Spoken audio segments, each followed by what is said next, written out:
예, 성도님들 안녕하십니까? 제가 저희 교회에 올 때가 나이 41살이었습니다. 목사 안수 받고 2달 만에 왔는데요. 제가 교회에 와서 성도님들에게 느낀 인상이 있습니다. 첫 인상. 성도님들이 참 힘들게 살았어요. 경제적으로 참 힘들고 어렵게 사는데 그 어려운 가운데서도 교회에 나와서 열심히 믿음 생활을 합니다. 저는 그 모습이 정말 아름다웠어요. 열심히 사는 것이, 믿음으로 산다는 것이 이렇게 아름다운 것이구나, 그때 생각해 보았던 저희 첫 인상입니다. 사도 베드로는 베드로전서 2장에 그 당시에 노예들, 종들, 나무집에서 종살이 하는 노예와 같은 사람들이 사는 사람들이 많이 있었어요. 그러면서 예수 믿는 사람들이 있었습니다. 그들에게 하시는 말씀이 있어요. 베드로전서 2장 18절에 사한들아, 이 종들아, 이런 말입니다. 범사에 두려워함으로 주인들에게 순종하되 선하고 간용하는 자들에게만 아니라 까다로운 자들에게도 하라. 주인들이 성격이 포악한 사람, 까다로운 사람들이 있을 것이고, 또 반면에 선한 사람도 있지만 선한 사람에게만 순종하고 잘해드리는 것이 아니라 까다롭고 힘든 사람에게도 순종하라, 믿음으로 순종하라, 이렇게 말씀하시면서 또 살다가 보면은 억울한 일도 있고 좀 힘든 일도 있지만 참고 견뎌라. 베드로전서 2장 19절에 부당하게 고난을 받아도 하나님을 생각함으로 슬픔을 참으면 이는 아름다우나, 억울하더라도 믿음으로 사는 그런 삶은 하나님 보시기에 아름답다, 그렇게 말씀하십니다. 베드로전서 2장 20절에 선을 행함으로 고난을 받고 참으면 이는 하나님 앞에 아름다우니라. 사도 바울은 그 당시 나무의 집에서 사한으로, 종으로 일을 하면서 고난 가운데, 힘든 가운데 살아가면서 믿음 생활하는 하나님 백성들에게 참고 견디고 믿음으로 살면은 이것이 하나님 보시기에 아름답다, 그렇게 말씀했습니다. 그러면서 베드로는 믿음을 가진 사람, 하나님의 부름을 받은 사람은 예수 그리스도도 우리들을 위해서, 죄에서 구원하시기 위해서 고난당하신 모습을 보고 고난당하면서 참고 견딘 모습을 보면서 우리도 그분처럼 살아야 된다, 그렇게 말씀하고 있습니다. 오늘 성경 말씀은 마가복음입니다. 마가복음의 핵심 주제는 예수님께서 이 땅에 오신 것은 섬김을 받기 위해서, 사람들에게 섬김을 받기 위해서 오신 것이 아니고 사람들을 죄에서 구원하시기 위해서, 사람을 섬기기 위해서 오셨다, 것이 바로 마가복음의 핵심 주제입니다. 마가복음 10장 35절에 보면 예수님의 제자인 야고보와 요한이 예수님께서 부탁을 합니다. 선생님이요, 예수님, 우리가 원하는 것을 해 달라고 합니다.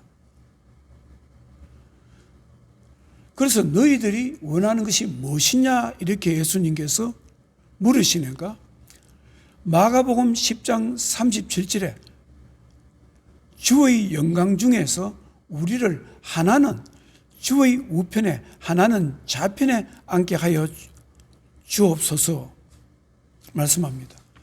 예수님께서 영광의 자리에 앉을 때 저희들도 영광의 자리 좌우편에 앉게 해달라고 말씀합니다.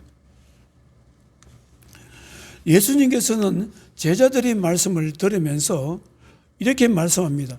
영광의 자리라는 것은 아무나 얻을 수 있는 것이 아니다는 겁니다. 영광의 자리라는 것은 예수님께서 마시는 잔, 예수님께서 죄인들을 위해서 십자가에서 고난받은 그런 고난을 받을 수 있는 사람만이 영광의 자리에 앉을 수 있다. 그렇게 하시면서 38절에 내가 마시는 잔을 너희가 마실 수 있으며 내가 받는 세례를 너희가 받을 수 있느냐? 그렇게 말씀합니다. 내가 받는 세례, 내가 마실 세례는 뭡니까? 바로 십자가에서 하나님 백성들을 살리기 위해서 십자가를 지는 고통, 고난을 말씀합니다. 하나님의 영광의 자리에 앉을 수 있고 얻을 수 있는 것은 섬기는 사람, 십자가를 질 수 있는 사람만이 얻을 수 있다고 말씀합니다. 예수님께서는 제자들을 가르치실 때 섬기는 삶을 강조하셨습니다. 요한복음 13장에도 보면은 예수님께서 제자들하고 이 땅에서 마지막 저녁 식사를 할 때, 최후 만찬을 할 때 제자들의 발을 씻겨주시면서 제자들이 해야 될 일은 섬기는 삶이라는 것을 가르쳐 주십니다. 요한복음 13장 5절에 대야에 물을 떠서 제자들의 발을 씻으시고 그 두르신 수건으로 닦기를 시작하여 예수님께서 베드로의 발을 씻기려고 하실 때 베드로가 예수님께서 왜 나의 발을 씻겨줍니까? 그 이유를 묻습니다. 요한복음 16장 6절에 베드로가 이르되 주여 주께서 내 발을 씻으시나이까? 왜 내 발을 씻으십니까? 그 이유가 무엇입니까? 말씀을 합니다. 예수님께서 이렇게 대답하십니다. 내가 만약 너의 발을 씻겨주지 않는다면 너와 나는 아무런 관계가 없다 말씀하십니다. 내가 너를 씻어주지 않으면 내가 나와 상관이 없느니라. 요한복음 13장 8절 말씀입니다.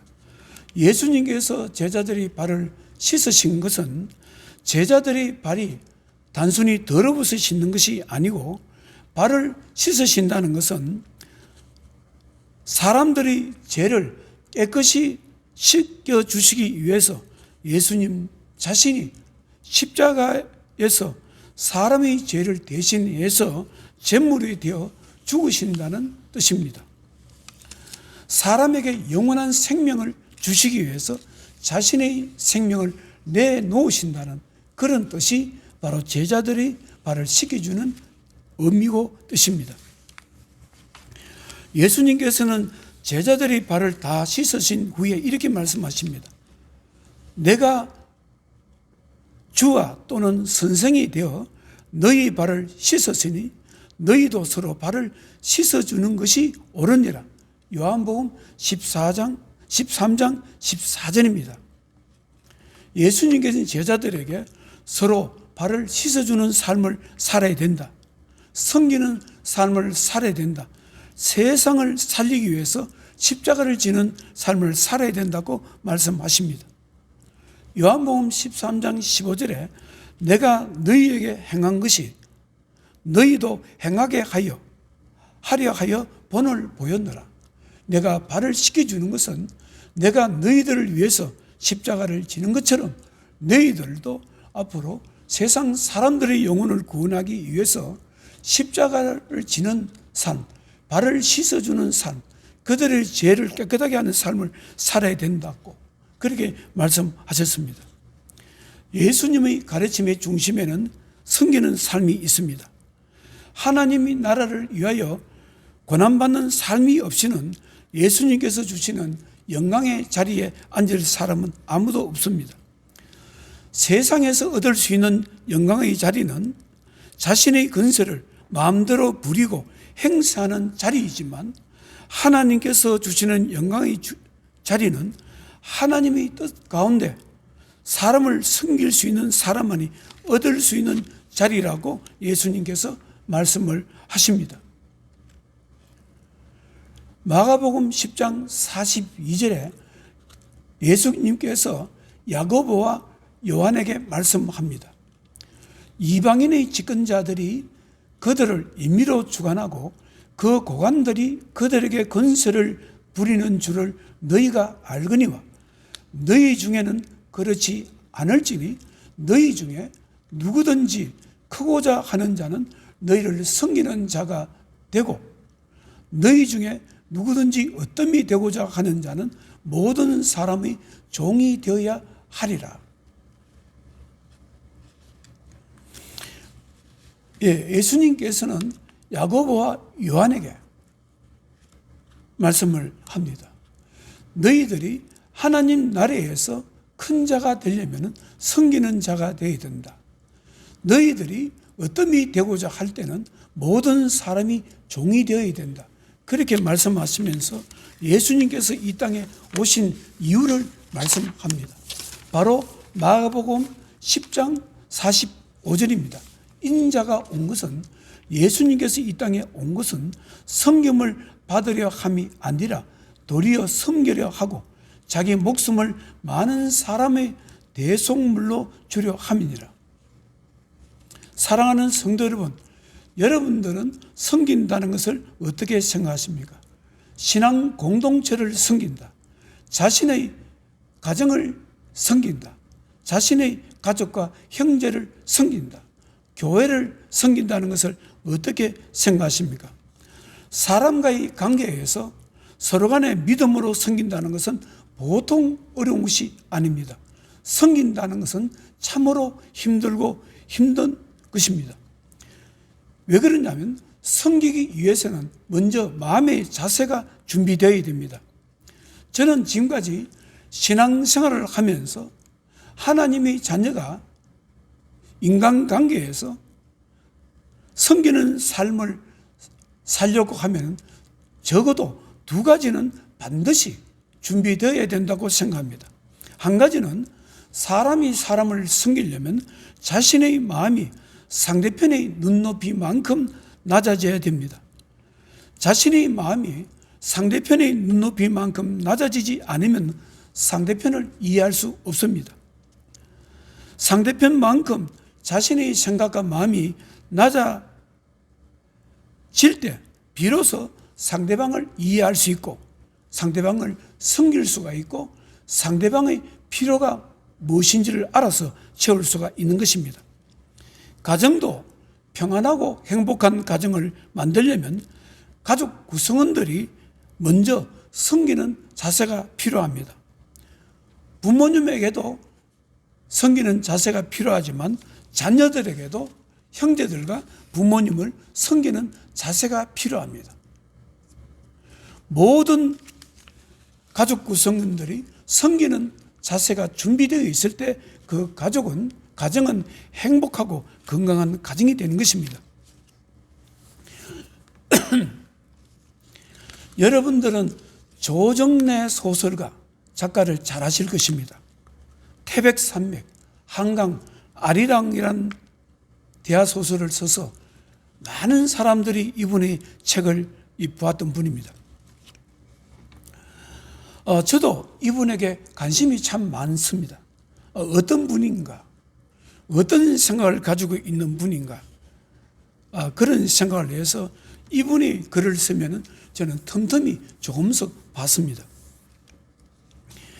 그런데 이분은 본래는 자기가 소설가가 되고 싶은 것이 아니고 자기는 시인이 되고 싶다고 했습니다. 시를 잘 썼으면 했다는 것입니다. 그런데 자기는 시인으로서의 어떤 자질이 없다고 그렇게 말씀을 합니다. 그런데 이분의 부인이 김초의 시인입니다. 아주 뛰어난 여류 시인입니다. 이분이, 이 조중래 작가는 자기는 시를 쓰고 싶은데 시를 쓰는 것이 쓰다 보면은 자기는 시가 아니고 산문이 되었다.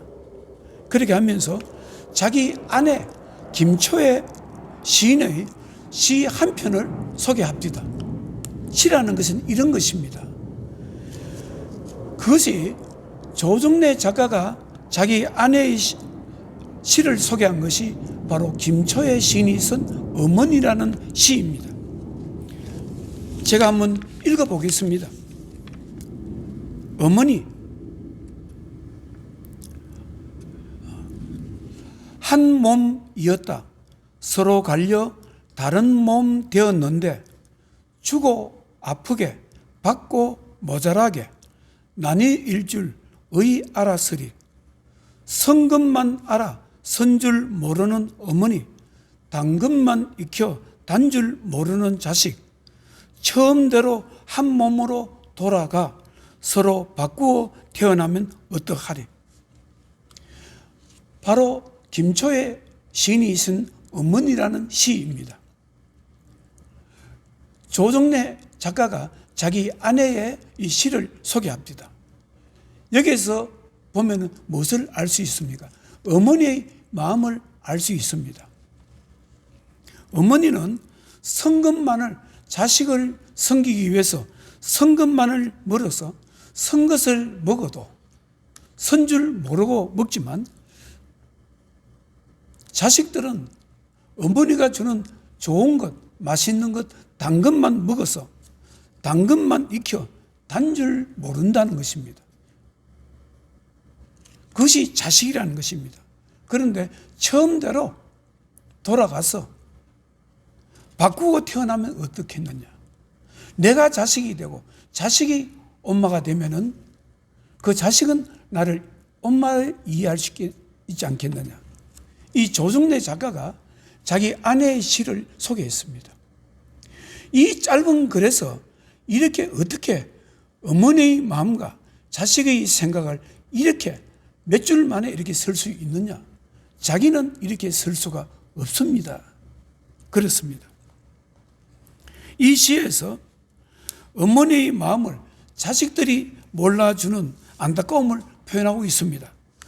어머니의 마음까지 자녀들이 낮아질 수가 없기 때문에 어머니의 마음을 모르는 것입니다.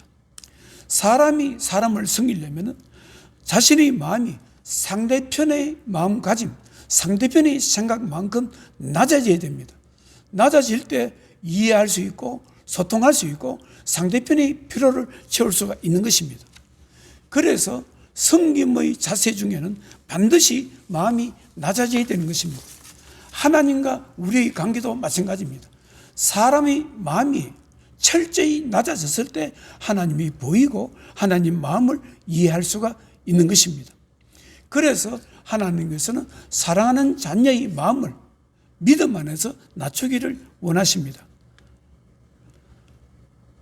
그리고 사람이 사람을 섬기는 데 있어서 반드시 있어야 될 것이 무엇입니까? 여러분들 잘 아실 것입니다. 바로 사랑입니다. 사람을 있는 그대로 받아들일 수 있고 있는 그대로 살아갈 수 있는 힘이 있을 때 사람과 사람은 비로소 섬길 수가 있고 섬김을 받을 수 있습니다. 여러분들은 사람과 사람을 서로 진실로 맺어주는 것이 무엇이라고 생각하십니까? 진정한 사랑만큼 인간관계를 진실하게 확실하게 맺어주는 것은 없습니다. 사랑이 사람과 사람의 관계를 끈을 이어주고 묶어주는 것입니다. 진정으로 사랑할 때 상대편의 허물을 덮어줄 수 있습니다. 상대편의 실수와 죄도 용서할 수 있습니다. 진실한 사랑에서 섬김이 오고 진실한 사랑에서 희생이 나옵니다. 희생이 그냥 나오는 게 아닙니다. 부모님들이 자식을 위해서 희생합니다. 사랑하기 때문에, 사랑이 너무나 뜨겁고 너무나 강하기 때문에 희생이 나오는 것입니다. 진정한 사랑에서 희생이 나오는 것입니다. 사도 바울은 데살로니가 성도들에게 말씀합니다. 진정한 사랑에서 희생이 나오는 것이다 말씀합니다. 데살로니가 전서 2장 7절에 우리는 예수 그리스도의 사도로서 우리는 권위를 주장할 수 있다. 우리는 사도기 때문에 영적으로 너희들에게 영적인 어떤 힘을 너희들에게 공급할 수 있기 때문에 얼마든지 너희들에게 대우를 받을 수 있지만 우리는 그렇지 않고 도리어 유순한 자가 되어 윤모가 자녀를 기름과 같이 하였다. 그렇게 말씀합니다. 데살로니가전서 2장 7절에 우리는 그리스도의 사도로서 마땅히 권위를 주장할 수 있으나 도리어 너희 가운데서 유순한 자가 되어 윤모가 자기 자녀를 기름과 같이 하였으니 데살로니가 전서 2장 8절에 우리가 이같이 너희를 위하여 너희를 사모하여 하나님의 복음뿐 아니라 우리의 목숨까지도 너희에게 주기를 기뻐하면 너희가 우리의 사랑하는 자 됨이라. 우리가 너희들에게 예수 그리스도의 복음도 전하고 복음만 전하는 것뿐만 아니라 우리들이 목숨까지도 우리의 생명까지도 너희에게 주기를 기뻐하면 우리가 너희들을 진실로 사랑하기 때문이다 말씀합니다. 바로 사랑이 진실한 사랑에서 희생이 나온다는 말씀입니다. 예수님께서도 십자가에서 목숨을 내놓을 수 있었던 것은 이 땅에서 고난 가운데 살아가는 사람, 하나님 백성들, 죄악 가운데 죄된 삶 속에서 힘들게 살아가는 사람들을 너무나 사랑해서 그들을 살리기 위해서 희생하신 것입니다. 사랑하는 성도 여러분, 여러분들은 하나님의 자녀들이에요. 이 땅에 살면서 하나님의 뜻 가운데서 서로 섬기며 산다는 것을 어떻게 생각하십니까? 섬김이 없이 세워지는 것은 세상에 아무것도 없습니다. 가정에서 부모님의 섬김과 희생이 없이 가정이 든든히 선 가정이 있습니까? 가족 간에 서로 섬김 없이 가정이 행복하게 세워질 수 있겠습니까? 성도들이 섬김 없이 희생 없이 교회가 건강하게 세워질 수 있습니까? 선교 단체이든 신앙 공동체이든 하나님의 말씀이 지배하는 곳에는 반드시 진정한 섬김이 있을 때 공동체가 든든히 서가는 것입니다. 세상의 모든 인간 집단에는 진정한 섬김이 있을 때 세워지는 것입니다. 그래서 예수님께서 제자들에게 하나님 나라가 확장되려면 이 땅에 교회를 세우려면 이 땅에 죄 가운데 살아가는 사람들의 영혼을 진실로 구원하고 싶다면 너희들이 그들을 위해서 섬기는 고난당하는 삶을 살아야 될 때 가능하다는 것을 제자들에게 끊임없이 말씀하셨습니다. 사랑하는 성도 여러분, 예수님께서 성도님들에게 성령 충만한 은혜를 베풀어 주시고 진실로 섬길 수 있는 마음의 자세를 허락하셔서 여러분들이 지켜야 될 가정을 섬기고 교회를 섬기고 여러분들이 모임에서 공동체에서 섬김을 통해서 든든히 서가기를 축원합니다.